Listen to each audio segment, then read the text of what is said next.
Greetings, everyone. Thanks for tuning in to another episode of Topic UFO. I'm your host, Rick Schooler.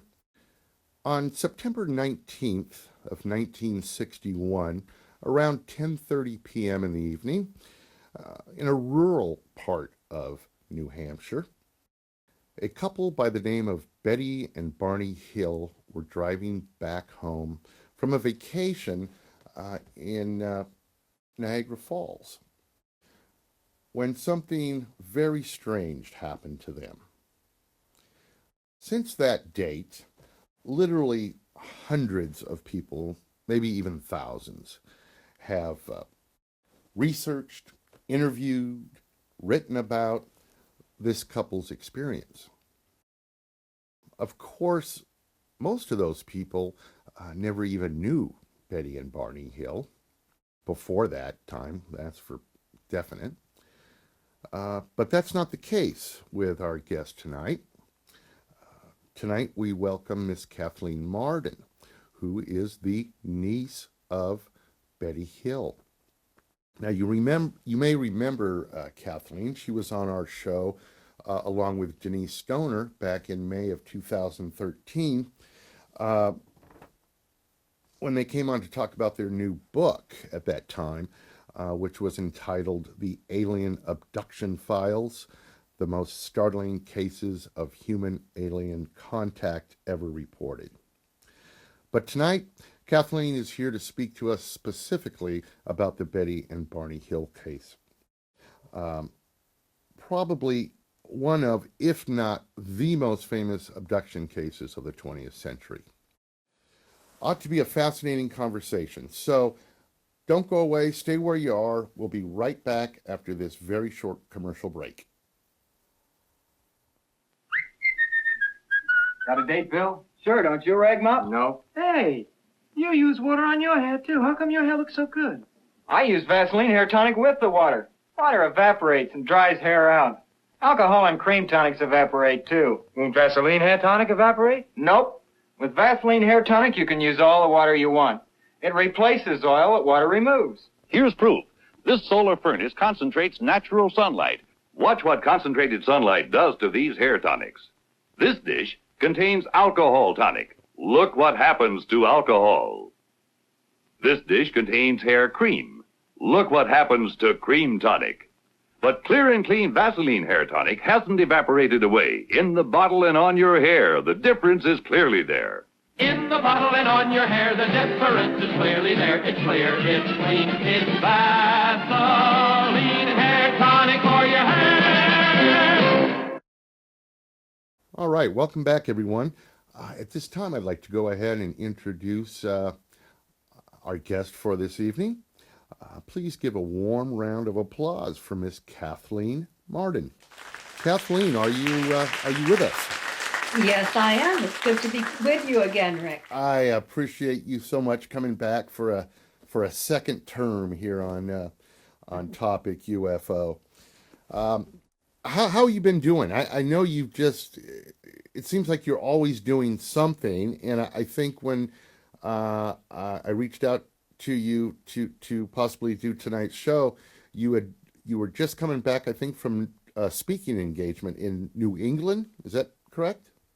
Yes, probably. I was up in New England for the New England UFO conference, where I spoke about I spoke about Betty and Barney there. Oh, you did? And then the following weekend, I was in Pittsburgh, Pennsylvania, speaking about the alien abduction file. So I've been staying very, very busy. You know, before we jump into the Betty and Barney Hill case, what are you seeing as far as the public thought around abduction? Is it getting larger? Is it getting more talked about, or is it still this topic that's kind of stashed away in the corner and you don't talk about it openly type of thing? More and more members of the interested public are talking more about the alien abduction phenomenon.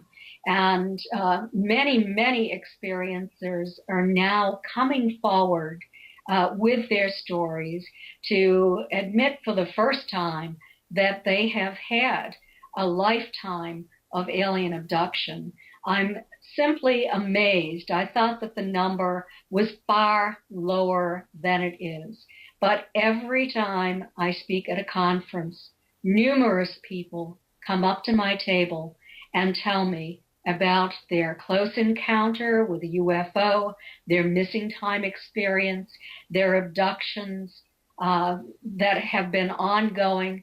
Sometimes they've been ongoing since these individuals were young children, and now they're in their 50s or their 60s, and they really don't have as much to lose by going forward with their story. And they're coming forward in huge numbers. You know, I just had a post on my Facebook page, actually,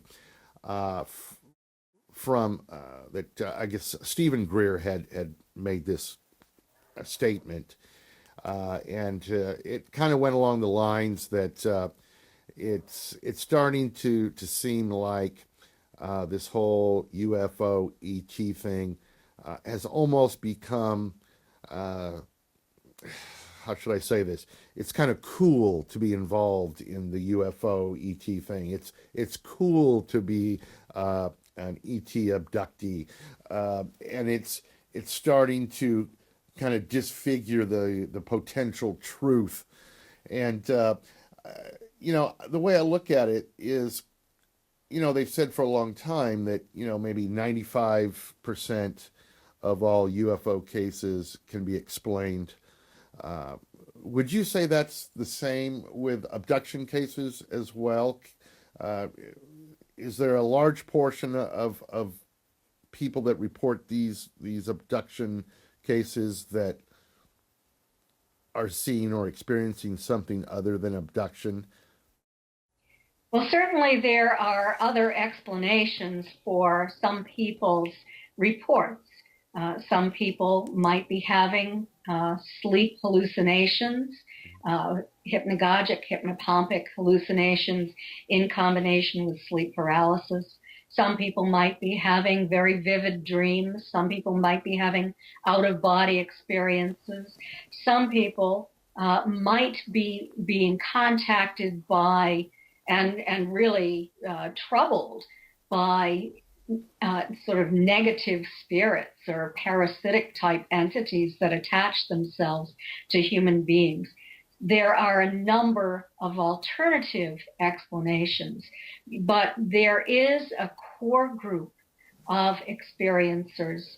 And in the study that Denise Stoner and I did in the year 2012, we discovered that well over 60% of the experiencers who participated in our study had a close encounter with a UFO outside their home, observed entities outside their home, had a missing time experience at least once.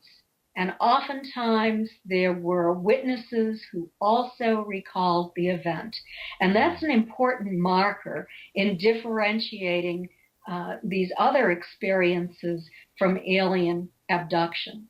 Now, not everybody recalls this missing time event, this close encounter. I'm not saying that they haven't had an alien abduction. I don't know. Mm-hmm. But when you have conscious continuous recall, and when you have evidence that something has happened, and certainly there is evidence that people can collect, then you know. Very, very interesting topic. I mean, boy, if you think the UFO topic is hard to pin down, the abduction phenomenon is got to be at least 10 times harder, I would think.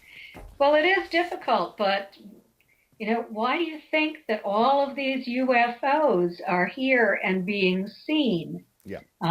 You know, oftentimes at less than 500 feet. Mm-hmm. I'm MUFON's Director of Abduction Research, and last month, about 12% of the reports were reports of observing a UFO at less than 500 feet from the witness.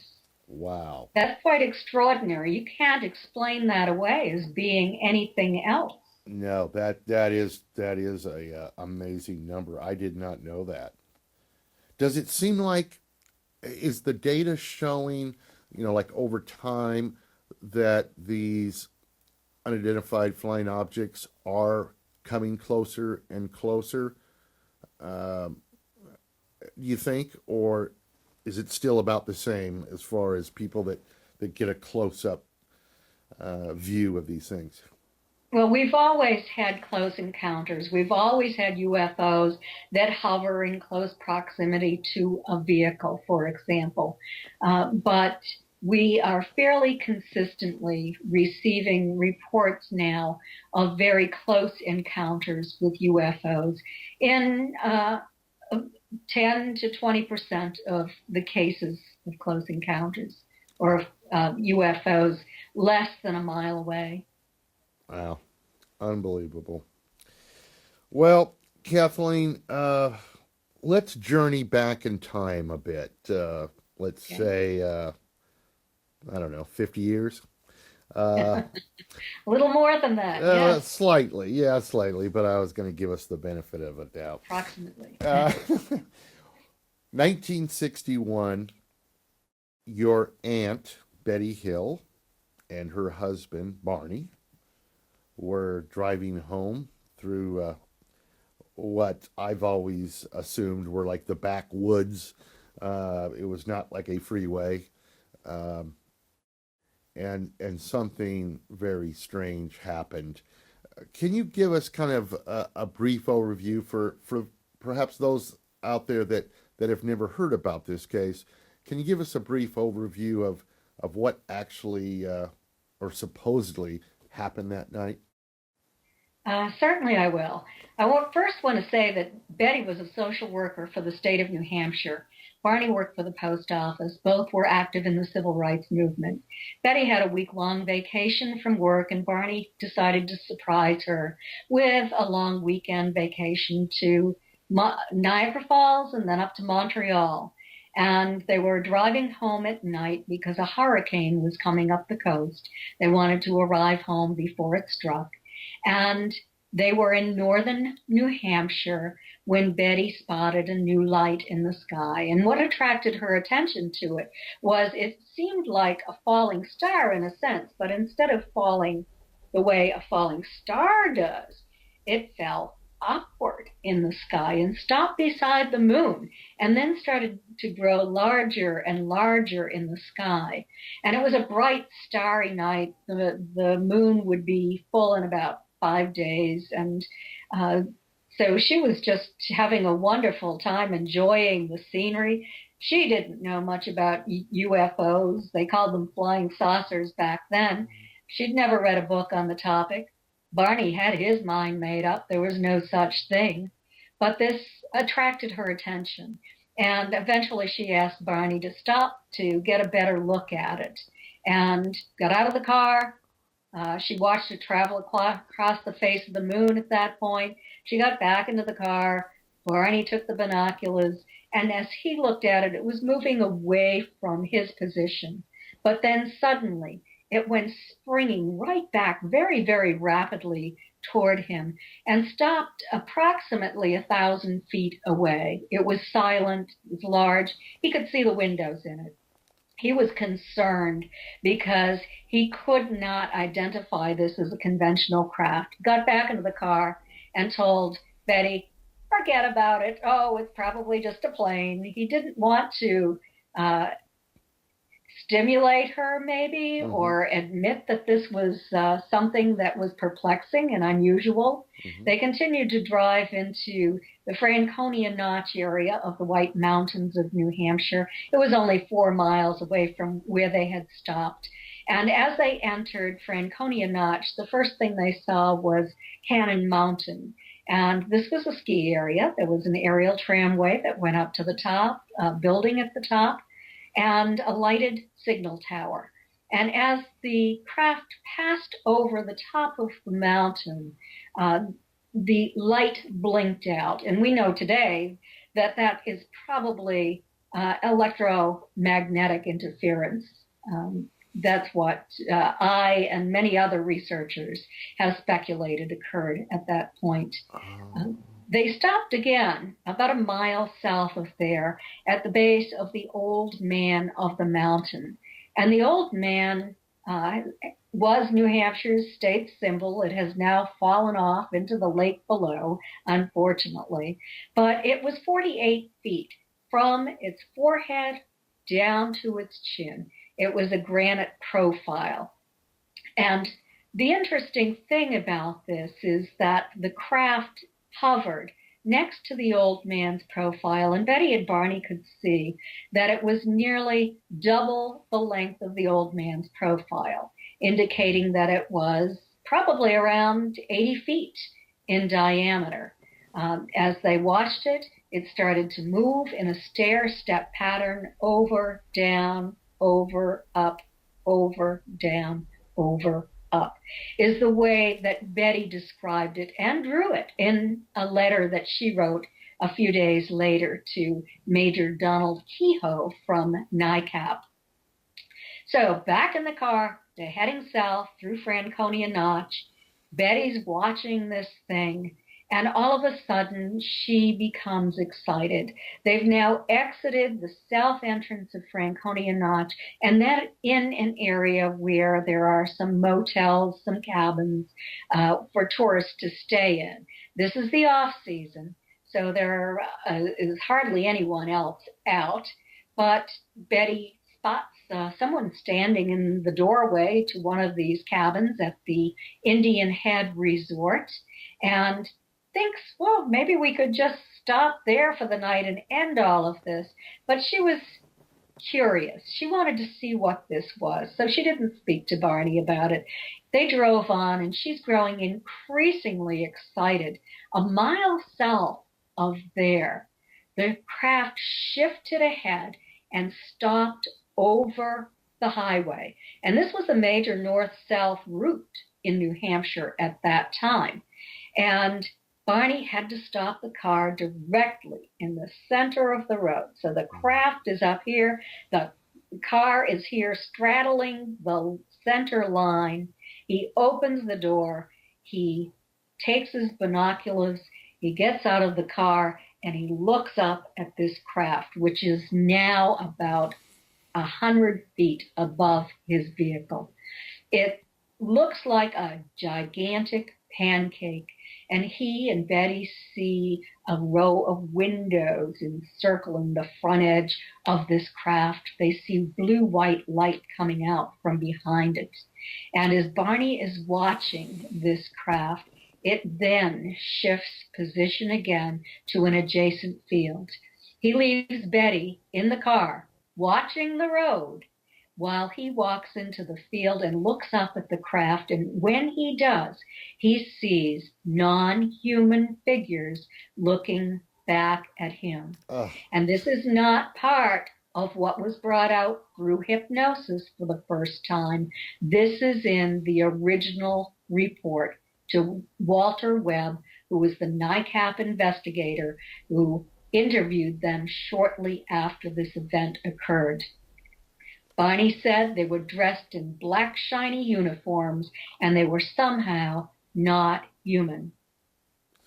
They looked down at him, and then all of a sudden, all but one turned in military fashion, just all at once, and walked toward a wall.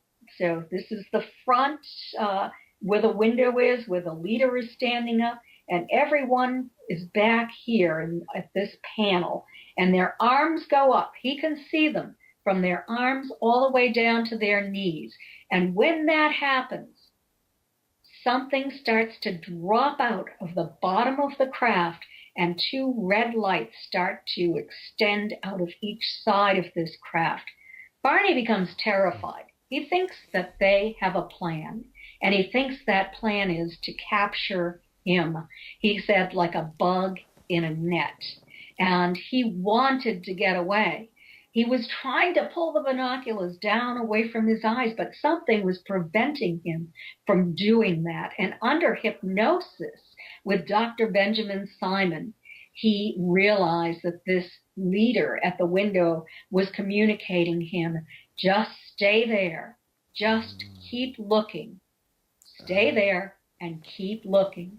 And Barney's becoming more and more terrified, and finally pulls the binoculars down with such force that he breaks the binocular strap, a clean, severed leather strap, runs back to the car screaming to Betty that they have to get out of there or they're going to be captured. And as he enters the car, he looks up and he sees that the UFO has now shifted and it's above the top of the vehicle. He goes speeding down the highway. He says to Betty, roll down the window and see if you can see them. She was expecting to see lights. She rolled down the window, she looked up, and all she saw was blackness. She didn't see the sky.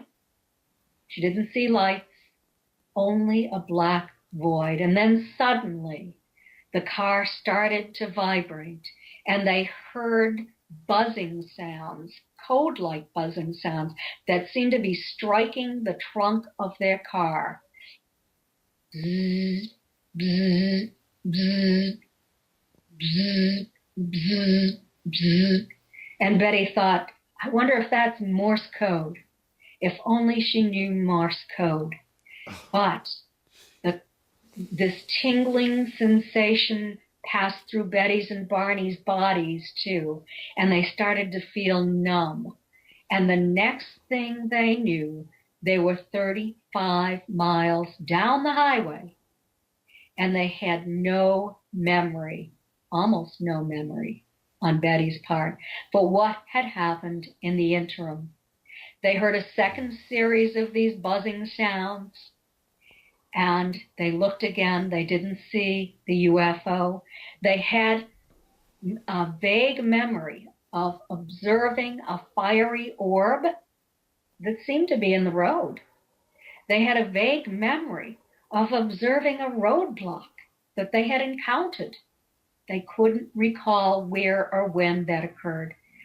They had a feeling that they needed human contact, and all the way home, they looked for somebody that they could report this to, a restaurant that was open. Maybe they could get a cup of coffee.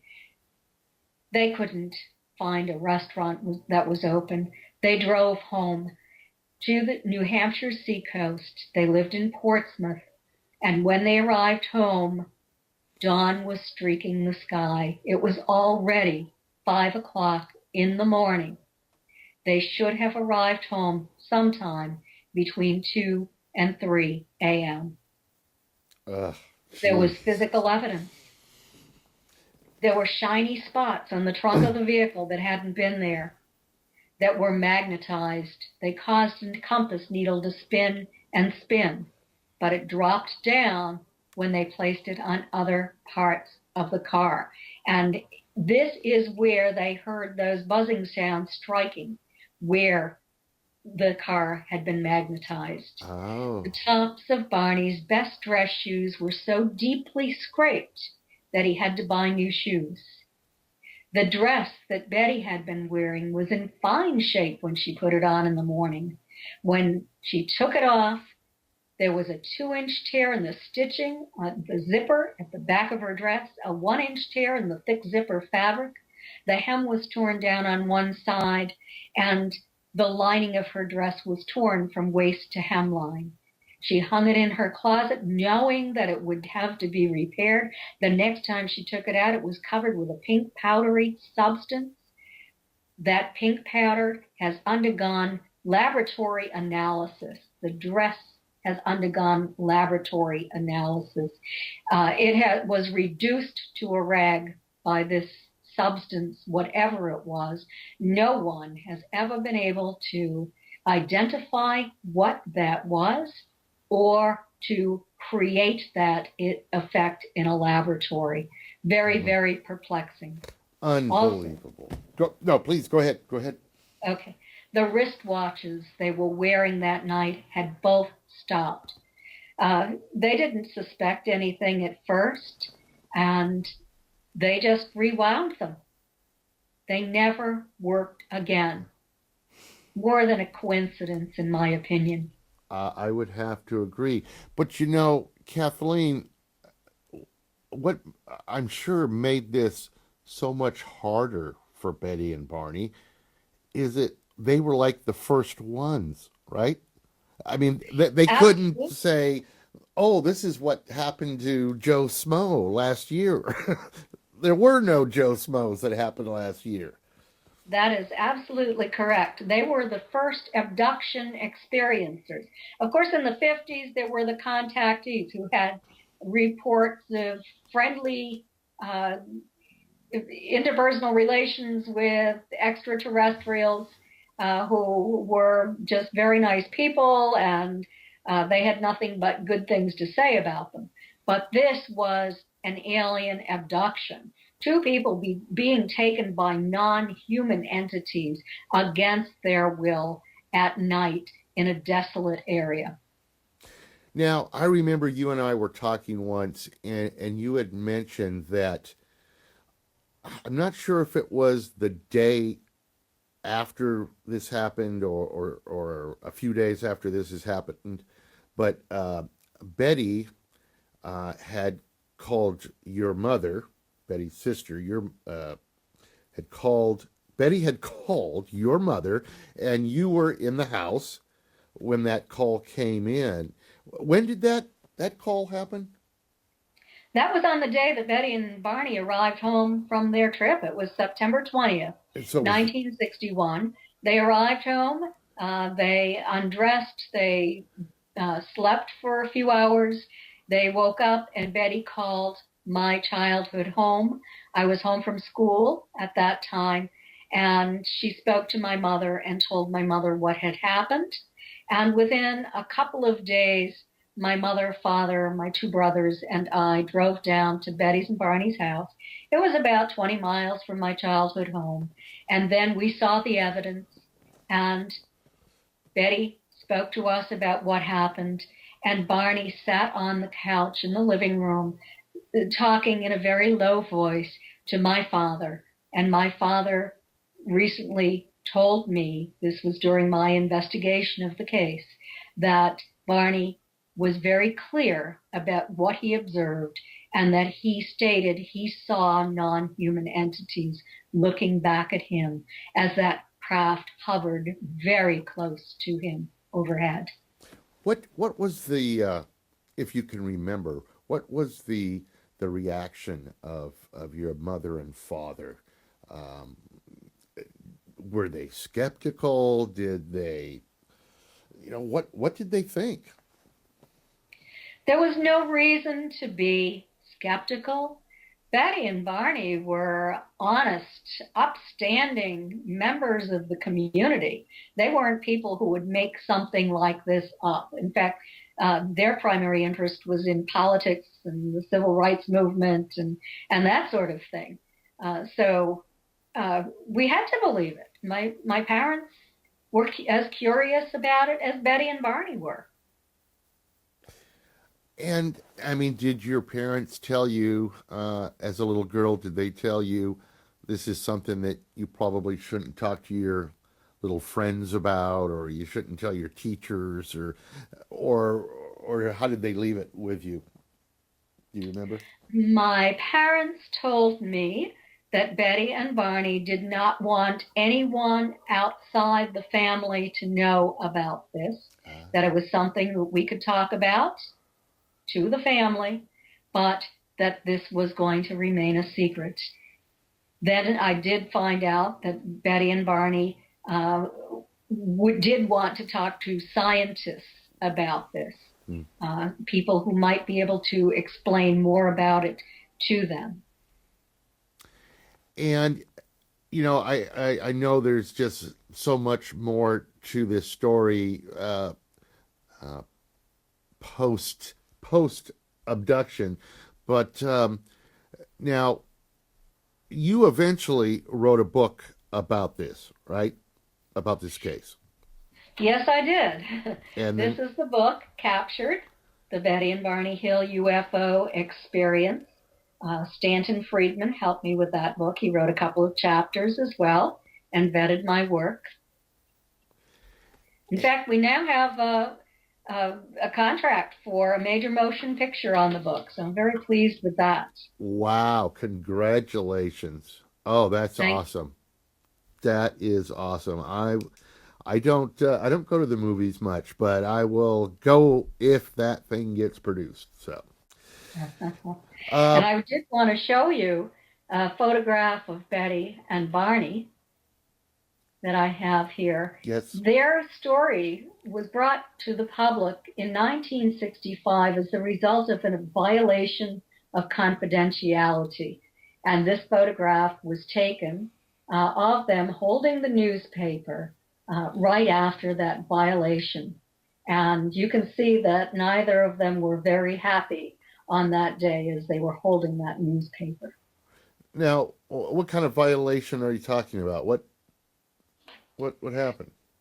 Well, what happened was that a person who was in a UFO group befriended Betty and Barney. Betty and Barney, of course, were trying to learn as much as they could about what had happened to them. And this person had heard about their hypnosis, that they had actually been abducted and taken on board and given this very weird physical examination, not the kind of exams we have today, and then they were released.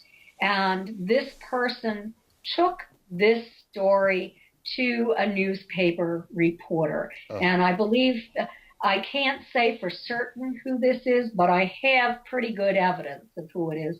I'm not going to state, there's no sense in me stating who this was. Right. But this newspaper reporter then got in touch with Betty and Barney and said, if your friend, if you are as nice as your friend says you are, I know that I would love to talk to you about your experience. And Betty and Barney were alarmed. They said, no, this is confidential. Do not write anything about this. This, no one should have said anything about this. And unfortunately, the newspaper reporter went forward with the story, and it appeared in a Boston newspaper in October of 1965. It ran for 5 nights in a row. And devastating to Betty and Barney. They thought they were going to lose their jobs, their standing in the community. At that point, Barney had been appointed to the U.S. Civil Rights Commission, State Advisory Committee for the state of New Hampshire.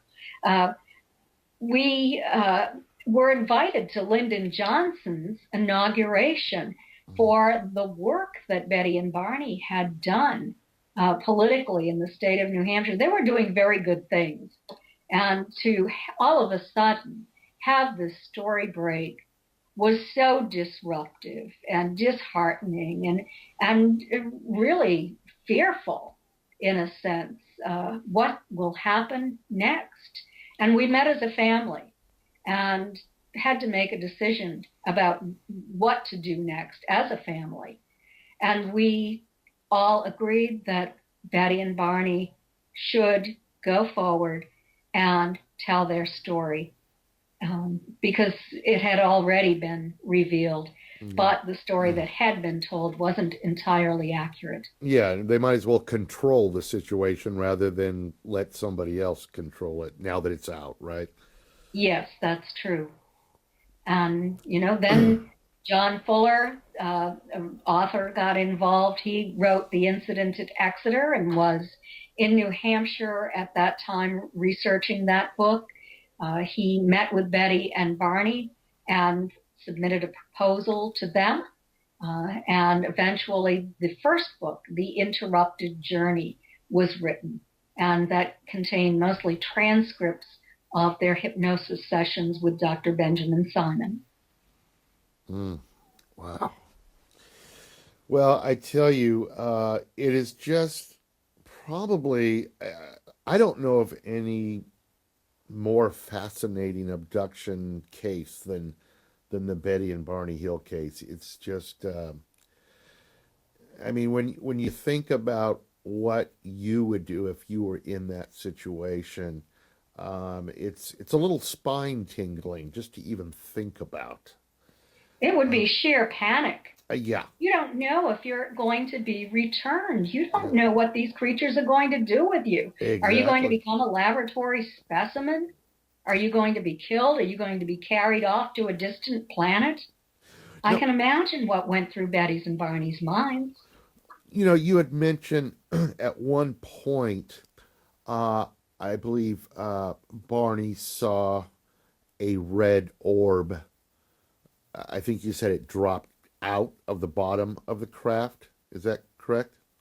No, something dropped out of the bottom of the craft. He did not know what it was.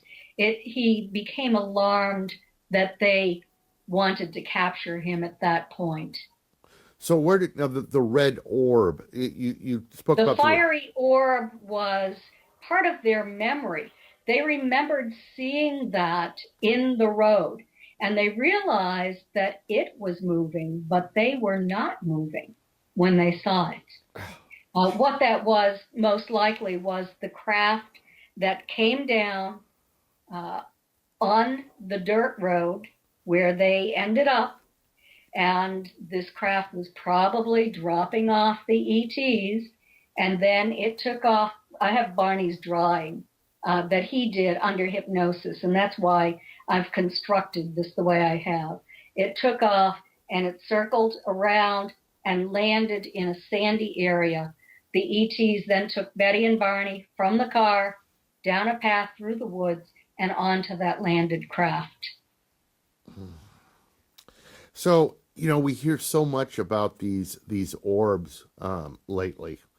It seems like. What's your personal thought there on those orbs? Do you think that they're possibly some type of drone or some type of traveling device from the mothership?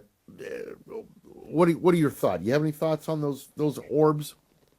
Well, there are many, many different types of orbs, ranging from what Betty and Barney saw, which was a huge orb. It was still hot, I'm assuming. And when it left, it actually turned over and over and became red-orange again. Oh, so it was a large orb.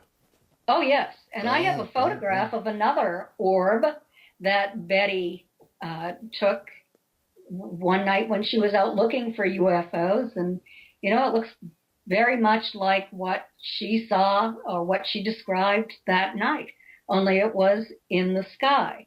Now, some people are seeing small orbs that might be, just smaller disks released from the larger UFO, just to sort of zip around and as drones. There are also little orbs that are reported by experiencers. They see them inside their homes, and they're somewhat similar to what people see who have ghosts in their house. But many experiencers report that these pop into ETs. So is this sort of a window that is opening up and the ETs come through it? I really don't know the answer to that. I wish I did, and that's why I continue to research this area. Final question. If you had not been the niece of Betty and Barney Hill, do you think you would have gone into UFO ET studies? I do not think that I would have, because it wasn't something that I was ever interested in or that my family was interested in. I probably would have been very politically involved, just like the rest of my family. My grandfather was a selectman in Kingston. My grandmother was active as for women's voters' rights, for unionizing factories and that sort of thing. I come from a politically active family, and I was a social worker, as was Betty. So I think that I probably would have continued along those lines and would never have developed an interest in UFOs. So this had a major impact upon my life. It changed the course of my life. I can see why. Well, listen, Kathleen. Unfortunately, we've gotten down to the end of the show. I just want to thank you again so much for coming and talking to us tonight. Pleasure. If people wanted to learn more about you, learn more about the Betty and Barney Hill case, check out your speaking engagements, your books, where could they do that? You can go to my website, and that is Kathleen with a K -Marden, MARDEN.com. It's all on there. You can purchase any of my books there. They're also available at Amazon and other bookstores. You can get them in digital format as well. So you have many choices. I have loads of articles that I've written that are posted on my website about Betty and Barney and about UFO abductions in general. I also have a research project that is ongoing for people who are experiencers and remember ET technology, remember their experience on board the craft.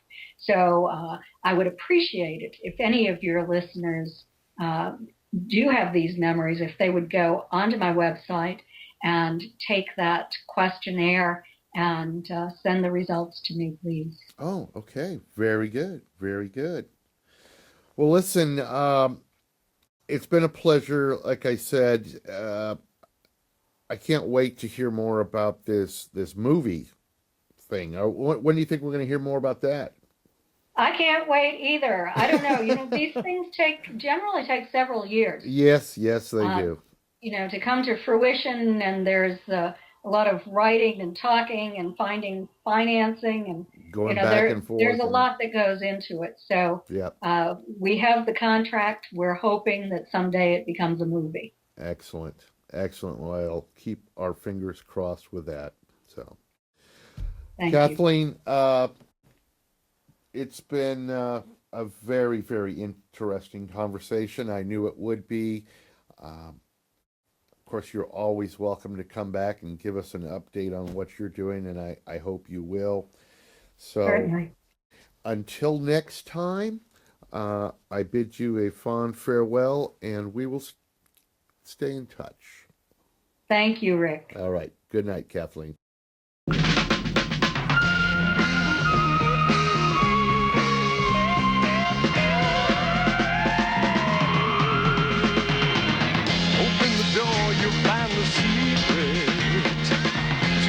The answer is to keep